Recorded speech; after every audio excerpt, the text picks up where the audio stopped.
upon a time, a beautiful young girl grew up hidden away in a convent by the edge of the sea.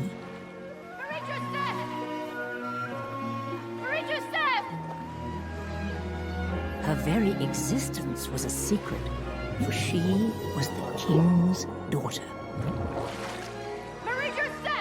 From a very early age, she was drawn to the water, much to the dismay of the convent's strict nuns, who did their best to shelter her from the world. How often have you been warned not to swim in the sea?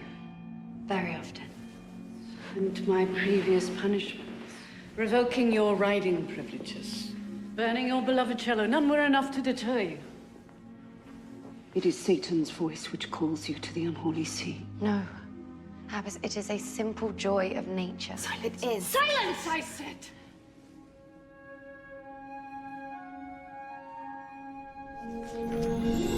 Meanwhile, at the Palace of Versailles, Marie-Joseph's father, King Louis XIV, the King of France, had recently returned victorious from an expensive war that had dragged on for years. Our troops have been fighting with exceptional skill and courage. It has been the greatest honor for me to stand beside each.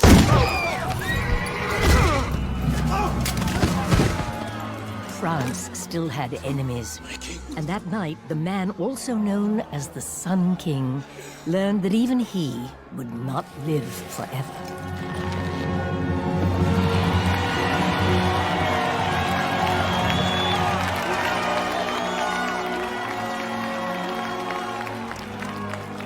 Now, where was I? A few inches to the right. Would have found your heart. If France loses you, it would be catastrophic. Not to mention lonely for me. There is a possible solution. I've been investigating certain properties of an organ in a legendary sea creature. A fish? That's your solution. If the question is the king's mortality, this creature could hold the key. And with that, the Sun King commissioned a risky expedition to find the underwater lost city of Atlantis and its fabled mermaids, believing they held the key to life everlasting.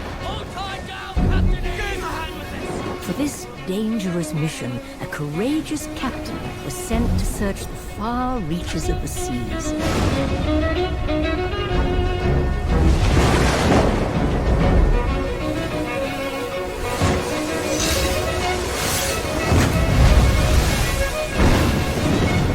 I think I saw it. Do you know? Are you sure? Only if you believe in the unbelievable. Ready to go!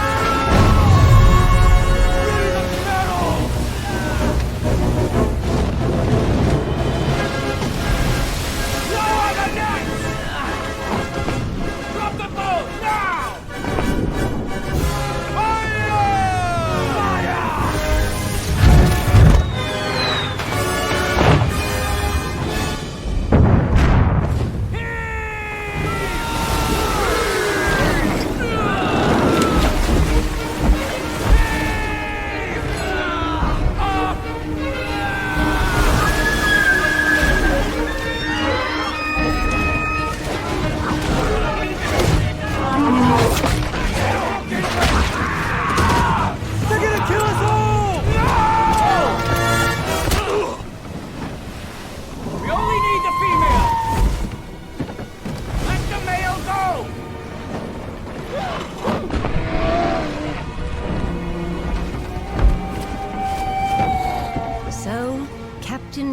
Delacroix sent word of the amazing capture back to Versailles on the wings of the Royal Carrier Pigeons.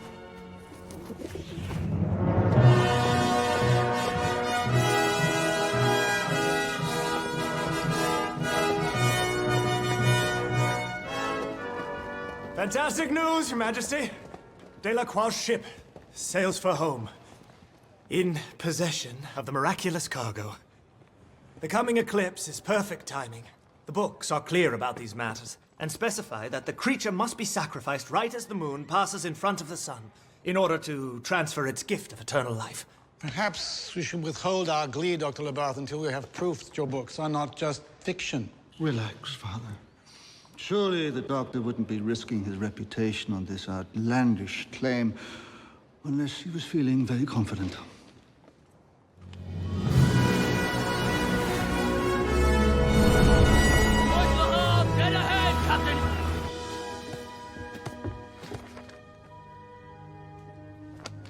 The king's closest minister had serious doubts about the doctor's plan for the mermaid.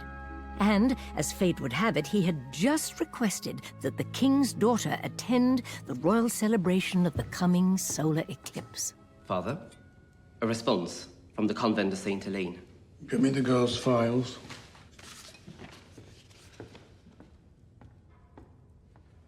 It seems the abbess can't wait to grant us our request. And on the next day, Father Lachaise went to retrieve the king's long-lost daughter, thus starting Marie-Joseph's great adventure. She's become incurably defiant, immune to all discipline. Reports over the years have told of a prodigious musical talent, so poised in devotion to God. Throughout her childhood, yes. But she's become... Dear Abbess, I need to know whether her talents might be welcomed in court.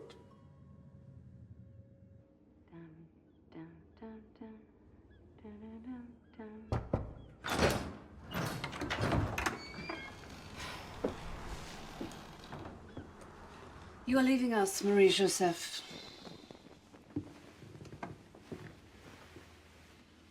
Where am I going? To a lavish and glimmering hell, where you will no doubt thrive.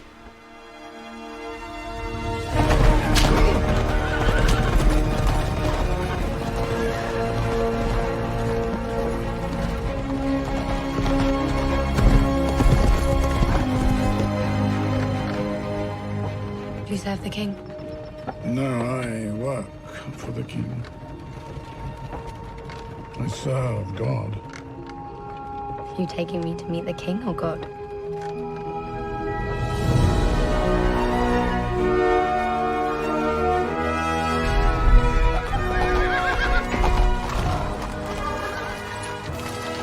I'd always heard the tales of Versailles. Never imagined it would be quite so... magnificent. the stuff of dreams.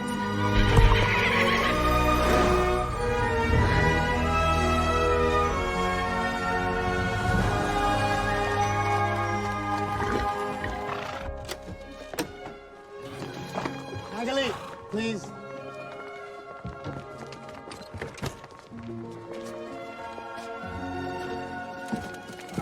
Marie-Joseph d'Alembert. This is Magali. Bonjour. Please show her to her room. No, we're not in the chateau. This way, mademoiselle. Sire, it is the hour.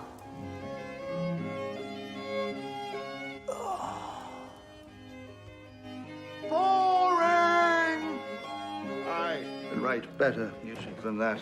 Maybe you should compose your own music, Majesty. Maybe I should be my own priest. Find me a composer who's fresh, exciting. No hurry. No hurry, meaning... Immediately. Ah. Shall we start our day?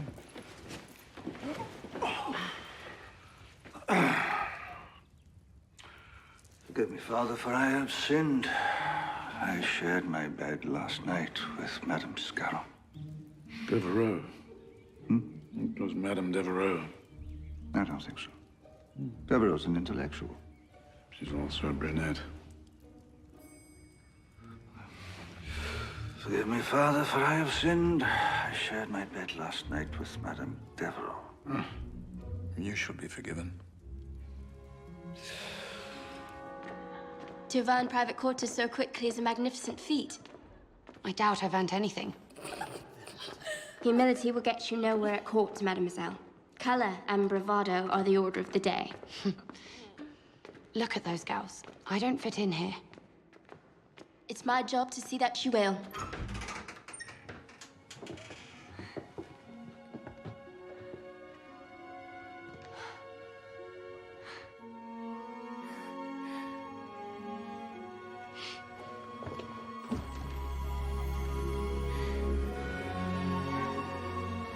All ladies' chambers face east, so that each awakens with a ray of the king on her cheek.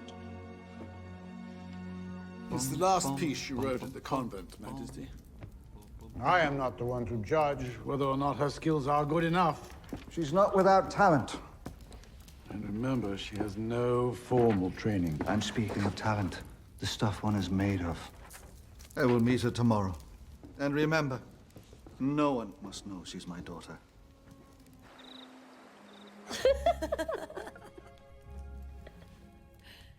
So how long were you at the convent? Since birth. I never knew my parents. Were you taken from them? Like I was from mine? No. I was left there. How poetic. Trauma at the start of life often inspires greatness. Sometimes I think the trauma was greater for the abbess than it was for me.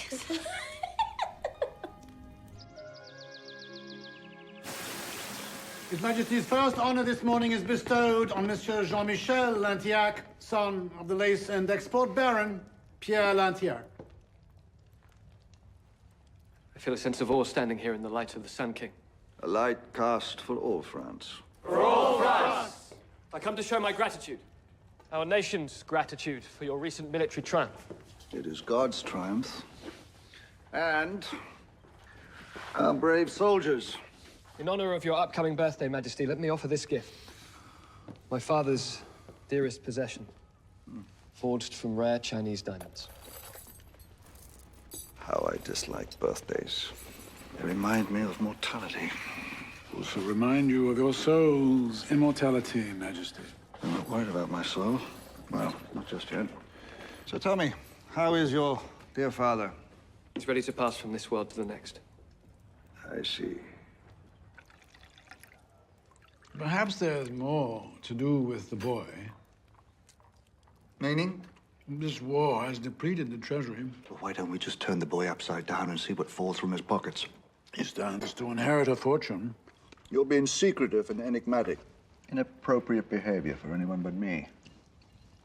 Do you believe in coincidence? Or fate? Why is everyone staring? Appearance is everything. Appearance? Yes, mademoiselle. They'd rather gossip about you than reflect on the emptiness of their own lives. Being kicked out of a convent is hardly the making of a fairy tale. Perhaps. But the fact that the king had you brought here makes you an object of intrigue. Second only to some secret surprise he has planned for the coming solar eclipse. The king owns the eclipse too, does he? I guess when one rules over the moon and the sun, he's entitled to schedule their rendezvous.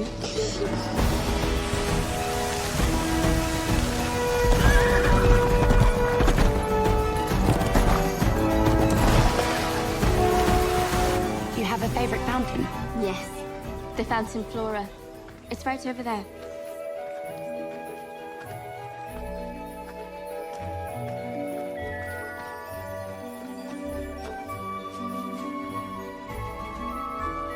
Isn't she beautiful?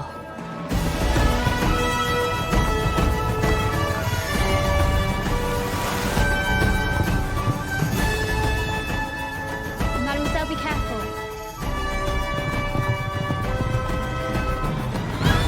Mademoiselle! The king!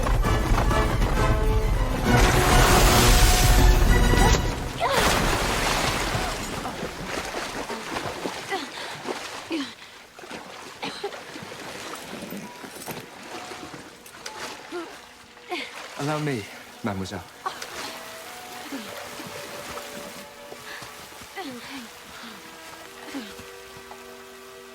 Marie-Joseph, present yourself before the king, if you please.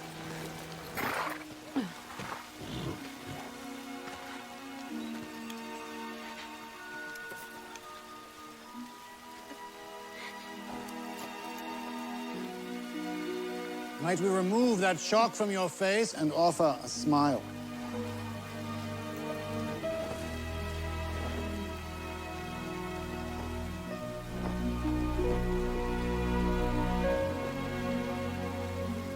Do you have a genuine smile? Hidden somewhere? No regrets, mademoiselle. That statue is of a woman who has caused many to lose their balance. Although, mostly men.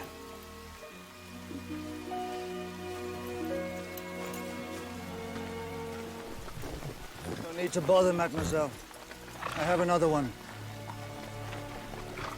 Move it to quarters befitting my new composer.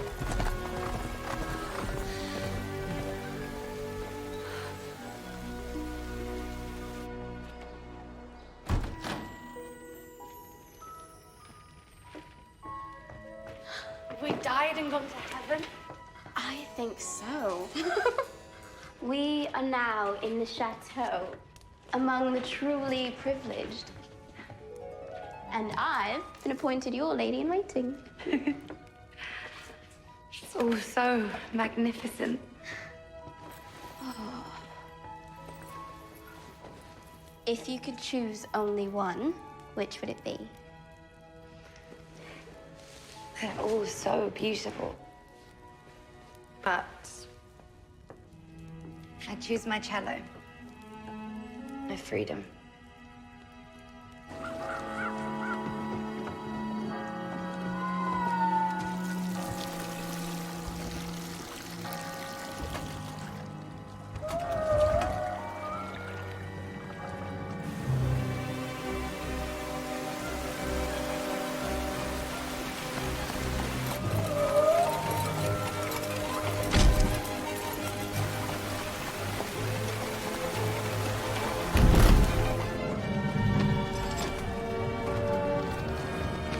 Hold it!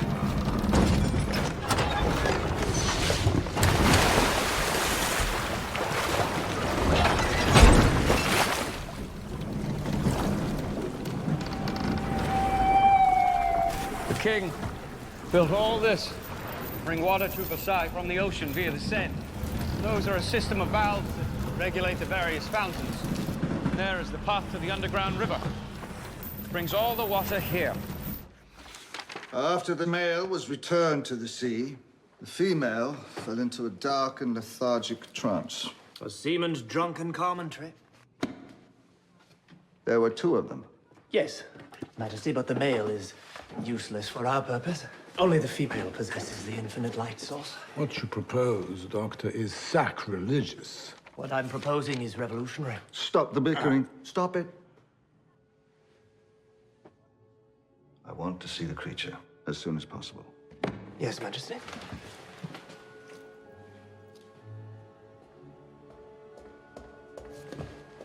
If this is real, we need it, which means we need him. Why are you so anxious to make him your enemy? Self-respect, perhaps. My immortality secures the future of France. The only thing God gives you as immortal is your soul, and you only have one of those to lose. There must be something you will eat. Captain! Bring up the creature! It's easier said than done, sire. She remains on the bottom, weakened and traumatized from her journey. You speak as if it were human. I cannot speak to such things, Father. I only meant she behaves like a human. She's rebellious, she won't eat. It's as if she's lost the will to live. Interesting. You think it chooses to die? Nonsense. The creature's condition is unacceptable. It must be brought to health at once. Well, you're the doctor. I'm a sailor. Perhaps you should remember that before you speak with such insolence. Captain Eve, you understand the creature is the centerpiece of the celebration? Yes, sire. Good. Then see to its full and robust recovery in time for the eclipse. And in return, you shall receive a royal pardon. Majesty. However, you fail me, and a dark cell will seem like paradise. I promise.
What are you doing? No one is allowed in here. What is that? I asked the questions, not you. Now answer me. It called me here.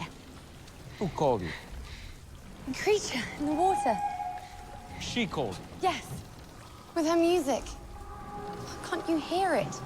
You heard noise like a dolphin or a whale, but certainly not music.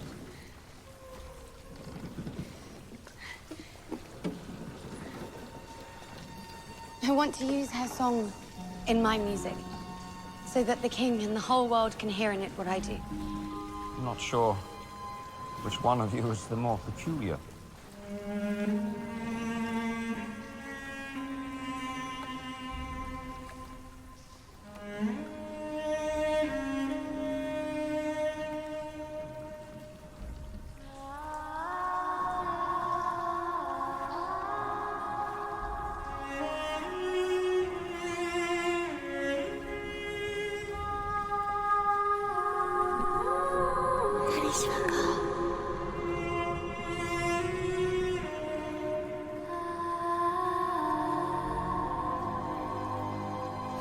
She has green eyes, hair almost like ours, and she called me from my chamber.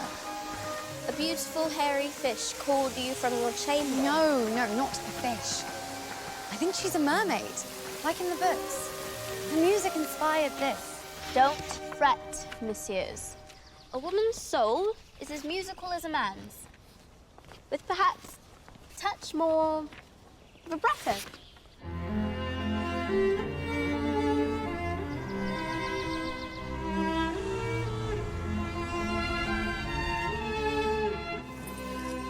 Sire, it is the hour.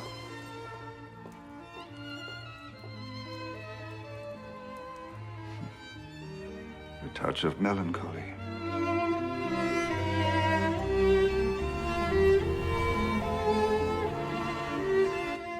Like nothing I've ever heard before.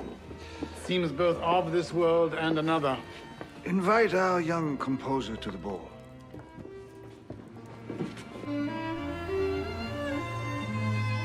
Forgive me, Father, for I have sinned.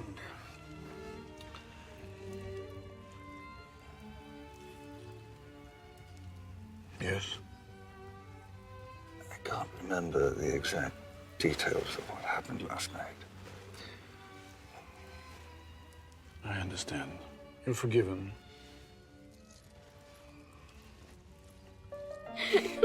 At the convent means to pretend to put on makeup for an imaginary grand ball. Shh, mademoiselle, you'll spoil things. Don't speak. Now, prepare to dazzle.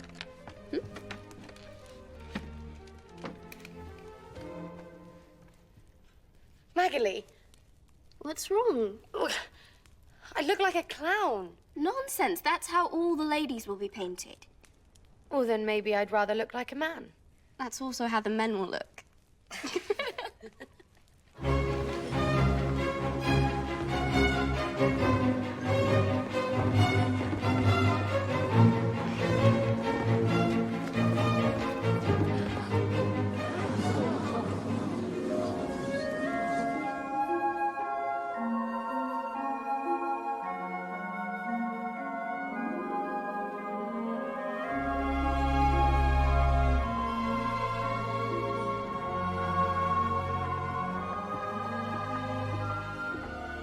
Majesty, may I present a somewhat different version of Mademoiselle d'Alembert? I like this unique look of yours. Perhaps others will follow. Oh, I doubt it. You are something they can never be. An individual. In all things, I suspect. Including your music. I need your help. Excuse me, mademoiselle. I need a brilliant suite for the celebration of the eclipse. Something regal, something spiritual, something befitting Apollo. And the Sun King. Ah, Monsieur Lantiac. Perhaps you can offer to dance with this young mademoiselle. I would be honored. The two newest members of the court. One, the dashing son of France's wealthiest merchant. And an orphan, recently freed from a convent defined by humility and chastity. Then I must humbly ask whether such a virtuous young lady would even know how to dance. I'm afraid, Majesty, I wouldn't know where to begin. Well then, mademoiselle, allow me to take the lead. A minuet. 3/4 time.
I'm so sorry.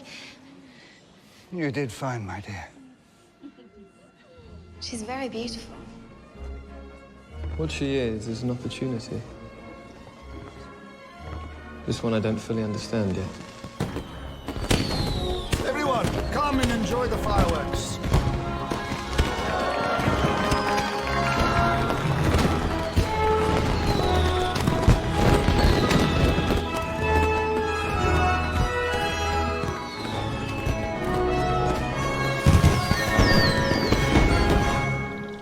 It was so amazing.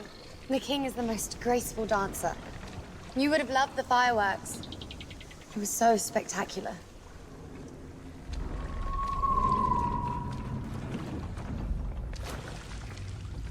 Something about you scares her. Perhaps it's because you're feeding her dead fish. She told you that? Of course. Who else? Who else indeed? This place is so beautiful. I love the water. You don't seem to be afraid of it. You don't seem to be afraid of anything. Definitely not water. I grew up by the sea. It was the only place I could go to escape the prison of my convent. I feel the same way about the Sai. Out there, beyond that gate, is a sailor's favorite sight. The shoreline disappearing in the distance. Not knowing what's coming next other than grand adventure. Sounds wonderful. Have you ever been to sea? Only in my dreams. The abbess considered even swimming a crime. A crime? Against who? Against God. The life force has been confirmed. As I predicted, it emanates from the heart. Once the water has been drained, the creature will be killed and the organelle removed, placing the life force into our hands.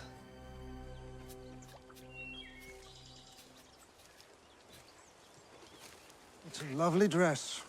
Interesting, with your eyes. Never seen anything like it.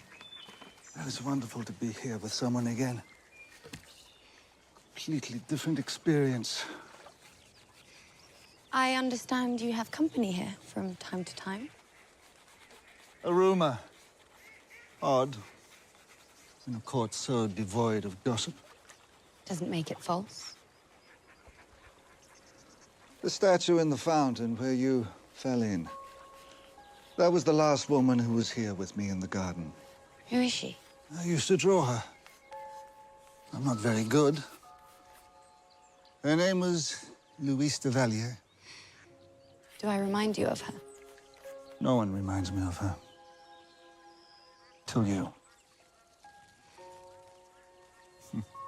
I'm afraid I've abused my authority. I questioned some of the nuns at your convent, the ones you liked. Well, there's such a thing as privacy. Oh, I shouldn't think so. They tell me that you like to ride and are fascinated by spiders, which is strange because they terrified you as a young girl after one bit you on the leg. You can't possibly know that. I'm a king, you know. And kings have a way of knowing absolutely everything.